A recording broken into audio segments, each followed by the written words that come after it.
सर्वांना क्रांतिकारी जय भीम. आज मी औरंगाबाद छावणी परिसरामध्ये आलेलो आहे.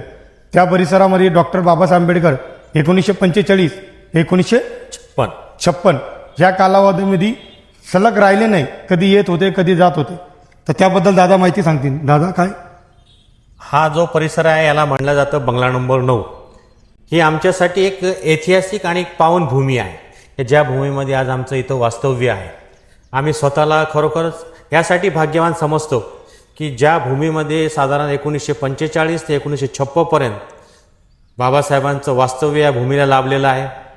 PS च्या माध्यमातून मिलिंद कॉलेजची निर्मिती या बंगल्या नंबर 9 मध्ये झालेली आहे आणि या बंगला नंबर 9 मधूनच बरंचसं काही संविधानाचं लिखाणसुद्धा या वास्तूमध्ये झालेलं आहे. त्या काळचे तत्कालीन गृहमंत्री सरदार वल्लभभाई पटेल यांची भेट याच बंगल्यामध्ये बाबासाहेब आंबेडकर सोबत झालेली आहे. पंडित जवाहरलाल नेहरू, त्या काळचे डॉक्टर राजेंद्र प्रसाद राष्ट्रपती यांची भेट सुद्धा याच बंगल्यामध्ये डॉक्टर बाबासाहेब आंबेडकरांसोबत झालेली आहे. असा हा ऐतिहासिक बंगला छावणीच्या परिसरामध्ये आहे.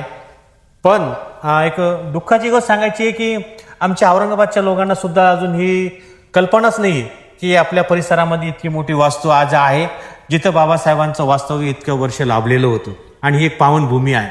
आता थोड्या बहुत लोकांची जनजागृती आम्ही केलेली आहे, सोशल मीडियाच्या माध्यमातून आमच्या दैनिकाच्या माध्यमातून. नंतर आम्ही केंद्र शासनाकडे याची मागणी केली की याला स्मारक करण्यात यावं म्हणून. तर काही प्रमाणात याला केंद्र शासनाने सध्या मंजुरी दिलेली आहे. आम्ही इथं स्मारक करू म्हणून. पण बंगला नंबर 9 आणि 10 असे 2 जे बंगले त्याला मिळून ते करायचे त्यांचं प्रपोजल चालू आहे. कारण की सध्याची ही प्रॉपर्टी एक प्रायव्हेट प्रॉपर्टी म्हणून रक्षा मंत्रालयाकडे याची नोंद आहे.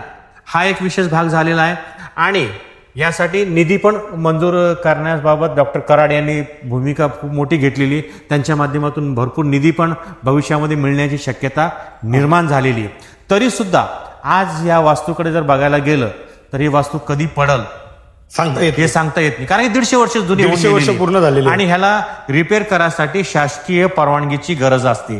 तर जर शासनाने या गोष्टीकडे लक्ष दिलं आणि शासनाच्या माध्यमातून या वस्तूची देखरेख झाली, सुधारणा झाली आणि पूर्वीसारखं जर ह्याला बनवण्यात आलं तर आणखी 100 वर्ष ही वस्तू टिकून राहू शकते. तर माझी विनंती आहे सर की तुमच्यासारख्या कार्यकर्त्याच्या माध्यमातून या वास्तूकडे लक्ष केंद्रित व्हावं आणि शासनाच्या माध्यमातून ही वास्तू परत एकदा पूर्वीसारखी नावारूपाला यावी. समाजाला व शासनाला नम्र विनंती करतो, साहेब तुम्ही खरंच आमच्याकडे लक्ष द्या आणि वास्तव आम्हाला बनवून द्या. जय भीम. जय भीम. तुमचंही जय भीम. थँक्यू.